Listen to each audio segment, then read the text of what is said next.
Okay, here we go. Welcome back, movie lovers. I am Josh. I'm Chris. I'm Joe. I'm Amy. And with our powers combined, we are Garner Brothers Movie Lovers.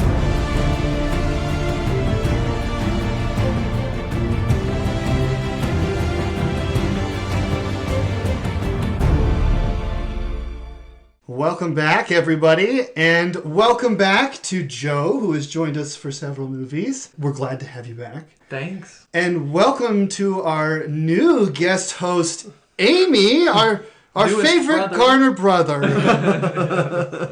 She's a Garner sister, and we're Yes, really she happy is. to have her. Amy is part of a YouTube group called SolAria. They're a great musical group that has little covers they do of songs, and they're really cool videos as well. There's a link in the description to a SolAria video right here that you can go watch. Thanks for joining us for this video. Sorry we've been gone for a long time. We've had so many problems. Chris is moving to Iowa like a big fat jerk. So that's been a bit of a problem because he's been going to Iowa to look for houses. And also we tried to record one with our great cousin Jameson, who joined us for our Morbius review. He joined us again to review The Flash, and that didn't work because the audio cut out after 33 seconds. And that sucked real bad. We're going to try to figure out how to do that again so that we can have Jameson join us for that. But anyway, the point is, we're going to try to keep doing these. But thanks for joining us this time, and go ahead and like this video or leave a review if you're listening to the audio podcast version. And we'll go ahead and get started.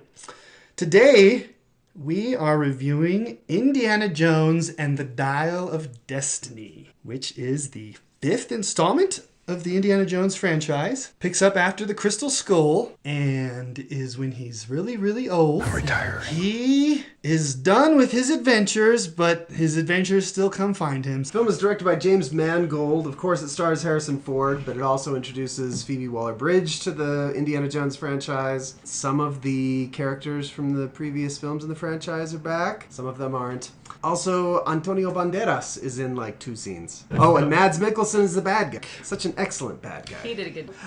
John Williams does the score. John Williams. Yeah, and He did the original. so Yes, good. Yeah. yes, he's You done can tell. all the Indiana Jones films. I think my favorite moment of the whole film was the end credits when we just got to hear the Raiders March in all its glory, sitting in a dark theater.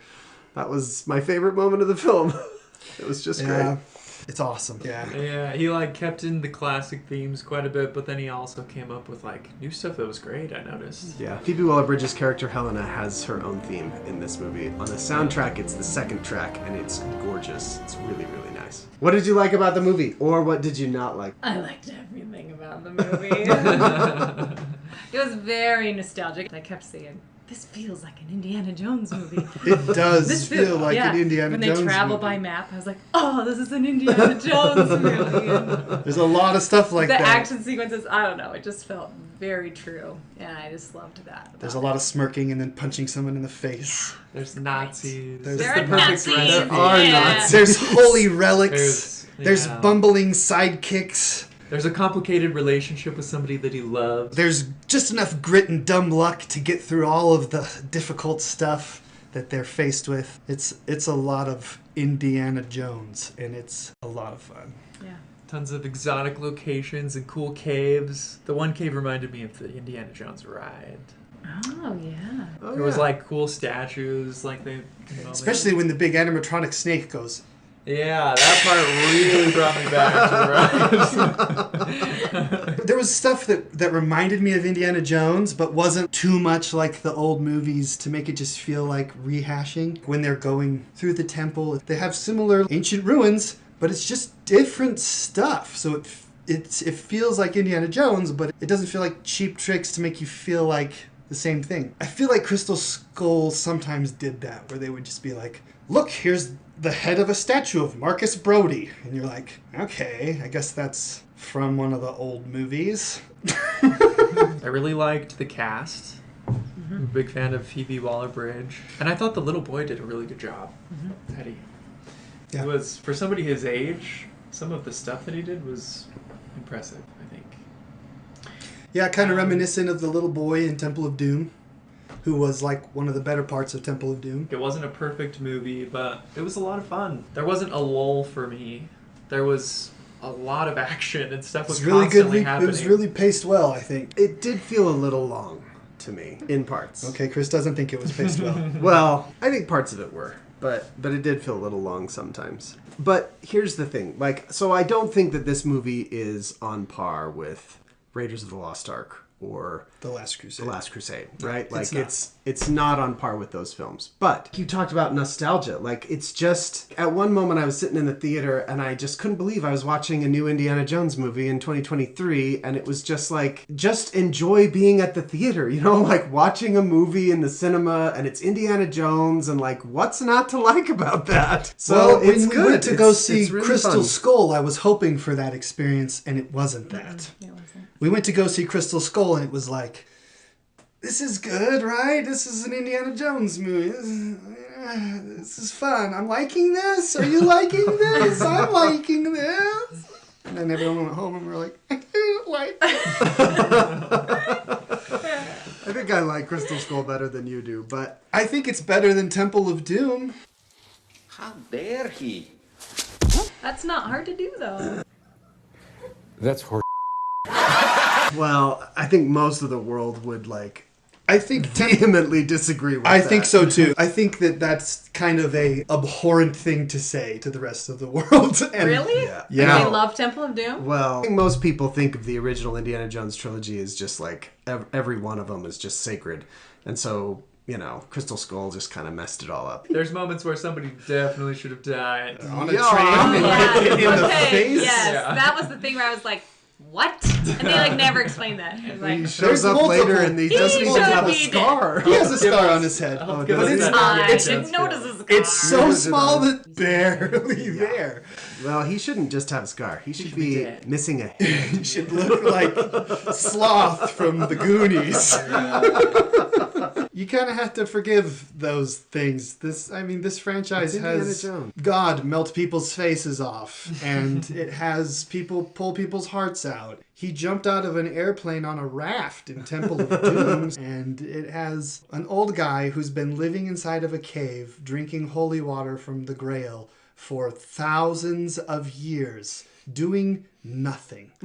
So sometimes things are just a little bit beyond belief in these movies, and that's okay. Family friendly, not a lot of language, no scenes. This is probably the most family-friendly Yes. Indiana Jones movie. I think so. Nobody's getting eaten by a bunch of horrifying ants, or getting their faces melted off, or aging 1,000 Super years fast, in a second, or Getting your heart whatever. torn out. There Yeah. are quite a few sudden deaths, but that's probably That the happens in only every thing Indiana Jones movie for sure. Yeah. People are getting run A lot over of by people getting tanks, shot. or Well, they do, yeah. They do actually show a guy get run over in this movie. That's you true. know it happens in In some the of other others, but movie, doesn't show it. it's off the screen, except for their arms and legs Yeah, that his poke legs up. fly. There's a bunch of iconic Indiana Jones trademark things that happen in this movie. You got a really big henchman that follows around the bad guy, and you have to be clever to take out this big henchman, and they take him out in a really clever way that is awesome. And Indiana Jones has to do that in the first two Indiana Jones movies. They were going to have him do it in the third one with the same actor. He's actually in the third movie, but they took out the fight scene. You know when he's on the airplane with Sean Connery and those two guys come walking onto the airplane? One Yeah. of them is the big guy.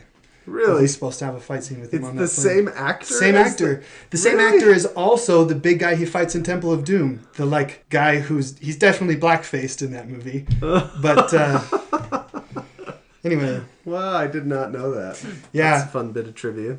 so there is a part at the beginning. This might be one of my few gripes with the movie.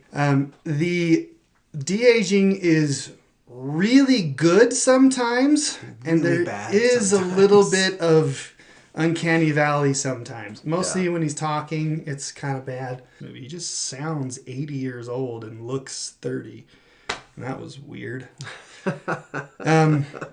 But if you can get past that, the first 20 minutes of this movie is like a fun. super awesome ride of just old school Indiana Jones going against Nazis with his bumbling buffoon of a partner on this train, riding sidecar motorcycles and being an absolute savage, just killing Nazis in the most brutal ways. I'm not a visual artist like you, but I didn't think that it was bad. I'm thought glad. it was very believable for me. Like, I'm glad it didn't bother you. I feel like effects like that aren't like make or break for me in movies. Like it's something that I can very easily overlook. Yeah, it's not a big deal. You shouldn't let it be a big deal because No, the first yeah. scene is really fun. But like, there were some ropey effects too, not just with the de-aging. Like the first time you see him running on that train, I did notice that. he was totally computer Oh, animated. yeah. Like the whole body was. It was really ropey looking. Several times on top of the train. It looked like they didn't actually have an actual actor. I think that some of the action sequences in Crystal Skull were a little too wild. They're straddling jeeps in the jungle and like sword fighting and swinging on vines and like it is so insane. It's just cartoony. It's really cartoony. And they really, I think, did a good job of grounding that in this movie a little bit more. It's still not quite as much. Like you think about when he's on the tank's gun and he's stuck there with his little purse and the tank is slowly moving towards the rock wall. And he's like, and like it's so like kind of boring, but like it's not. They No, build it's tension not. Yeah. really well. So like you don't have to have like doing the splits like Jean-Claude Van Damme while fighting on swords on jeeps in the jungle. It's like you can create tension while making it feel real, you know? And it was a little more like that in this. Well, there's movie. more tension when it does feel real, which is what all the Exactly. original Indiana Jones Yeah. films have going for them. But even with this one, like the reliance on, you know, computer animation and stuff when you're doing action scenes, still, you know, it takes a lot of the danger out of it. When Phoebe Waller-Bridge is racing down a runway in the rain, it's clearly Yeah, not that's what I was real. thinking Like of. it's so you're just like there's not a lot of tension there because it's not real. But you get Harrison Ford hanging on the side of an actual tank, and even though it's all slow moving, it feels scary and real because it is real. Right. It really was on the side of a tank. Yeah, but I do think it's better in this movie than it was. In Crystal Skull. Crystal Yeah, there were Skull. tons of scenes in Crystal Skull that looked really... I also think that like It looks much better this they time. tried in Crystal Skull to make Indiana Jones look younger than he was, and he was kind of doing a lot more than he was capable of. Where in this movie, I mean, I think you kind of have to do that still, but also they were better, He's still punching people. right? With in the his face. 80-year-old hand. Yeah, which would totally shatter his 80-year-old hand, I'm sure, but...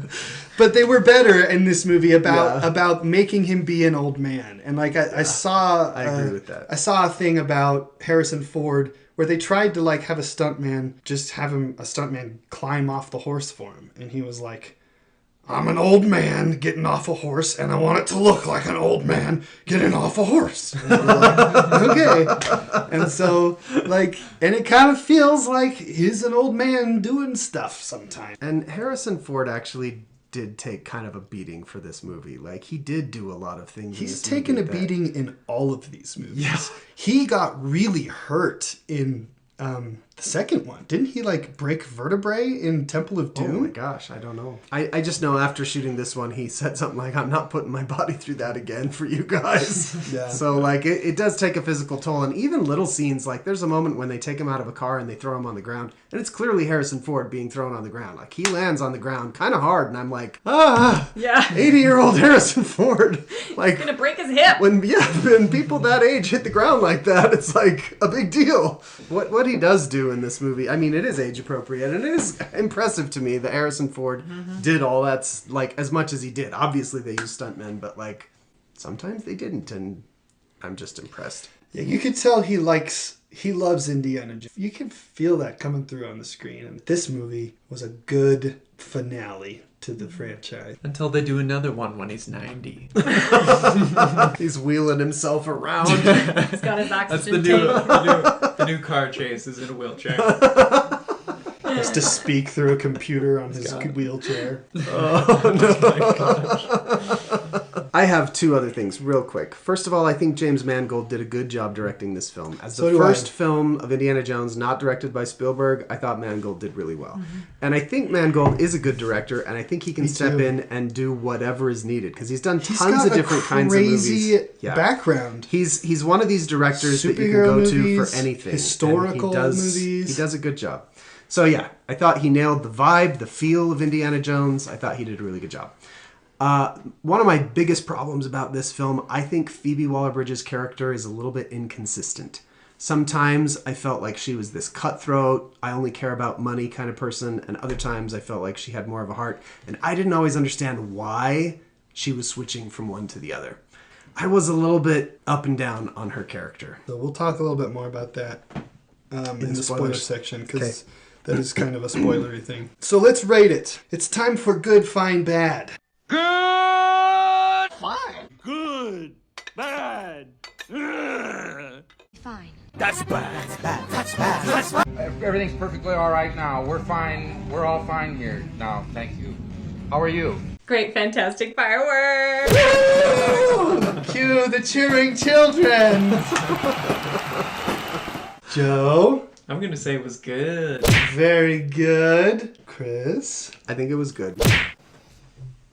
I'm going to say good, great, fantastic fireworks, too. I had so much fun. I was sitting next to my dad. I remember watching The Last Crusade with my dad when I was a kid, and my dad let me first watch PG-13 movies, and I was like, this is what movies can be. Oh my gosh.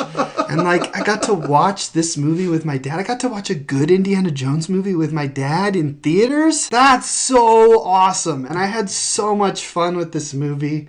And like, even though it's not The Last Crusade and it's not Raiders of the Lost Ark, I just loved it. I'm gonna own this. And as far as I'm concerned, Indiana Jones is a trilogy. Of 1, 3, and 5? That's Yes. right. Yep, I agree. Except there are references. The funny thing is, there are references to all 4 of the previous Indiana Jones films in this one. Like, characters or things are referenced, and I think fans of Temple of Doom are actually going to be really happy when there is like he talks there's about a very being tortured by direct voodoo reference to that movie in this one, and none of the other films have ever really acknowledged that film. It's kind of charming that it doesn't shy away from any of the movies. This is part of everything, and everything is part of this. But I agree with Amy. It's not. Those aren't part of it.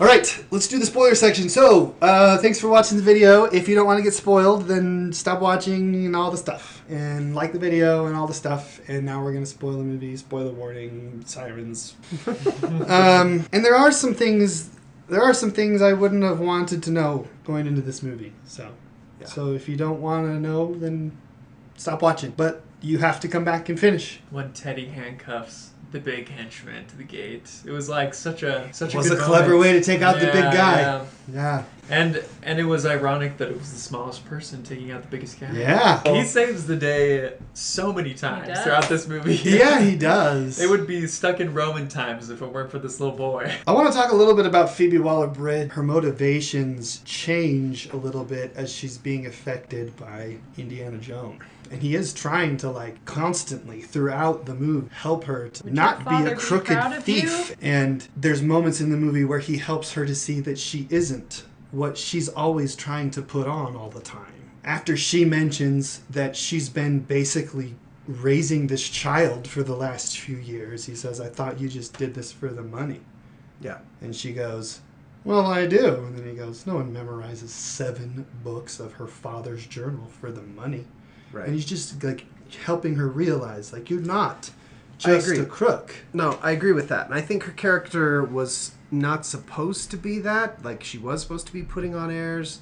And I think that maybe the reason she treats him so poorly is hinted at in that one conversation where she, like, says, if only somebody was, supposed to be chosen to take care of me after my father died or whatever. Like, that was clearly, like, showing some of the bitterness come through. And she kind of acts like she kind of brushes it off at the end of that conversation. But I think if they had been a little more clear about that being the reason she dislikes him at the beginning, but she really is still attached to him, but she is, like, pretending to be all about the money, but she's really not. Like, that would have, I think that would have been better. The problem with that Well, is... I don't think she was pretending to be all about the money. No, she's clearly really not. was. She's clearly not, because she was about to sell Archimedes' dial in some, auction thing, which... Right.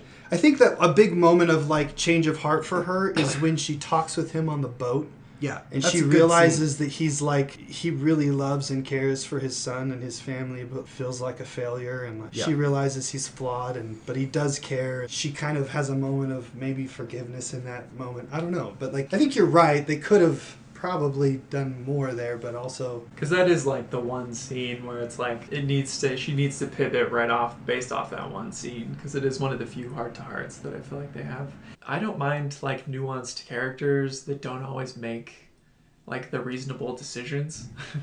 Because like in real life, people don't always make reasonable decisions. So it makes sense sometimes when people make different decisions at different times based off of the moment. But it does help if you understand why they're making the decisions. Yeah, I agree with you about that. I think it's better, though, when the writing is good enough that you believe it's the character making that decision and not the writer who's making that decision. In this movie, sense. I felt like it was more like, well, why did she do that? So the movie can happen. It could have been flushed out a little bit better, probably. But you also did mention that it felt a little long. So maybe maybe they couldn't have. Can't have my cake and eat it too. Yeah, I remember thinking at the end of the movie, I was like, so is she good now? A little bit. Yeah, like, it is. I think she's good now. That is a good point. Yeah. At the end of the movie, it's kind of like... But she didn't take the dial. It was still next to Indiana. She didn't take it and sell it for stuff. So I think that's true. So, I did think it was really interesting, though. And I did call it. I leaned over to Krista at one point and I was like, the reason he knows about propellers and the reason he has a watch is because these guys came back, not because he actually used the dial. And then Joe, when we were seeing them flying around, me and Joe were like, the propellers on the eagles in the tomb and the thing, this is awesome. the time traveling was fun on this. Yeah. It was really dumb that after they got there and there's this battle going on and there's giant spears and like flaming balls of like oil and rocks. They're like, what's going on down here? It's like, just fly above that. What are you doing? And I loved that they had their two pistols and they were taking on the whole fleet of ships. They had their two guns and they were gonna just take them all out. There's no way they were hitting anybody shooting from a plane with a handgun. He's shooting with the pistol for a long time, and then he goes over to the minigun that's attached to the airplane after he runs out of bullets on his pistol. Should have started there. Maybe not the best henchman. It was interesting that Mads Mikkelsen wanted to go back in time so he could kill Hitler, so that he could win the war. So because he felt could like do it right. He felt like he felt like World War II was lost by the Nazis because of Hitler lost it, not because of Most people want to take out Hitler in the past for different reasons. Yes, I liked that the bad guys were Nazis. They make good bad guys. they do. Made it feel like Makes it okay when Harrison Ford crashes one into a tree in the sidecar of his motorcycle and just savagely murders them over and over. It's like, and he smirks, It's just like, he smashes that one into the side of the wall and he falls over and gets run over by the car and he's like, and you're like, yeah, freaking kill those Nazis, man. Get them. And he just keeps killing them, and then he just says stuff like, too many Nazis. And you're like, yeah, get them. Get the Nazis. And on the plane when that one Nazi's like hanging on, or like, Yeah. she's like, sorry, man. You're a Nazi. You're a Nazi. That was funny. Yeah. It's pretty great that they figured out a way to bring Nazis into a film that takes place in 1969. Yeah. Yeah, it was. Which is crazy because Operation Paperclip was a real thing where we hired Nazi scientists to like work for us. So the fact that they like brought that into the movie was like a real believable thing. And also creepy that we did that. I didn't know that we did that. I loved the end of this movie when they brought in his wife and they did that little tribute. Where does it not hurt? Yeah. That was really cute. That was really sweet. and the perfect ending to the movie. And started the clap again.